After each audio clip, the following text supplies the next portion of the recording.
ರಾಜಕೀಯದಲ್ಲಿ ಮುಖ್ಯಮಂತ್ರಿ ಪಟ್ಟದ ವಿಚಾರ ಮತ್ತೆ ಮುನ್ನೆಲೆಗೆ ಬಂದಿದ್ದು ಈ ಬಾರಿ ಕೇಂದ್ರ ಸಚಿವ ಎಚ್.ಡಿ. ಕುಮಾರಸ್ವಾಮಿ ಹಾಗೂ ಸಚಿವ ಡಾಕ್ಟರ್ ಜಿ. ಪರಮೇಶ್ವರ್ ನಡುವೆ ವಾಕ್ಸಮರಕ್ಕೆ ಕಾರಣವಾಗಿದೆ.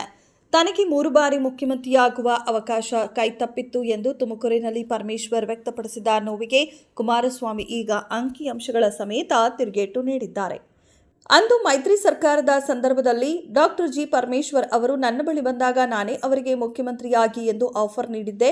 ಅಂದು ನಾನೇ ಖುದ್ದಾಗಿ ನೀವು ಸಿಎಂ ಆಗಿ ಎಂದು ಹೇಳಿದಾಗಲೂ ಅವರು ಒಪ್ಪಲಿಲ್ಲ. ನಾನು ಸಿಎಂ ಆಗಬೇಡಿ ಎಂದು ಅವರಿಗೆ ಅಡ್ಡಿಪಡಿಸಲಿಲ್ಲ.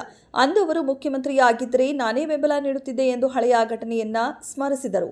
ಪರಮೇಶ್ವರ್ ಅವರಿಗೆ ಸಿಎಂ ಪಟ್ಟ ಕೈತಪ್ಪಲು ಹೊರಗಿನವರೇನೂ ಕಾರಣವಲ್ಲ, ಬದಲಿಗೆ ಅವರ ಸ್ವಂತ ಪಕ್ಷದವರೇ ಅಡ್ಡಗಾಲು ಹಾಕಿದ್ದಾರೆ ಎಂದು ಕುಮಾರಸ್ವಾಮಿ ಗಂಭೀರ ಆರೋಪ ಮಾಡಿದರು. ಪರಮೇಶ್ವರ್ ಅವರು ನಮ್ಮ ಬಗ್ಗೆ ಮಾತನಾಡುವ ಮೊದಲು ಅಥವಾ ಬೇರೆಯವರ ಮೇಲೆ ಗೂಬೆ ಕೂರಿಸುವ ಮೊದಲು ತಮ್ಮದೇ ಪಕ್ಷದ ನಾಯಕರ ಜೊತೆ ಚರ್ಚೆ ನಡೆಸಲಿ. ನಿಮ್ಮ ಕಾಳೆಳೆದವರು ಯಾರು ಎಂಬುದು ನಿಮಗೆ ಗೊತ್ತು. ಕಾಂಗ್ರೆಸ್ ಪಕ್ಷದ ಆಂತರಿಕ ರಾಜಕೀಯದಿಂದಲೇ ಅವರು ಅಧಿಕಾರ ವಂಚಿತರಾಗಿದ್ದಾರೆ ಎಂದು ಕುಮಾರಸ್ವಾಮಿ ಲೇವಡಿ ಮಾಡಿದರು. ಇತ್ತೀಚೆಗೆ ತುಮಕೂರಿನ ಕಾರ್ಯಕ್ರಮವೊಂದರಲ್ಲಿ ಮಾತನಾಡಿದ ಡಾಕ್ಟರ್ ಜಿ. ಪರಮೇಶ್ವರ್ ತಮ್ಮ ರಾಜಕೀಯ ಜೀವನದ ಸಂಕಟವನ್ನು ಹೊರಹಾಕಿದ್ದರು.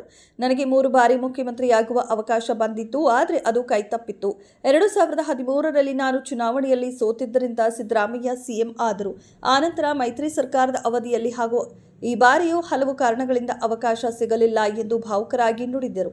ಸದ್ಯ ಗೃಹ ಸಚಿವನಾಗಿ ಕೆಲಸ ಮಾಡುತ್ತಿದ್ದೇನೆ. ನನಗೆ ಉಪಮುಖ್ಯಮಂತ್ರಿಯಾದ ಅನುಭವವೂ ಇದೆ ಎಂದು ಅವರು ಹೇಳಿಕೊಂಡಿದ್ದರು.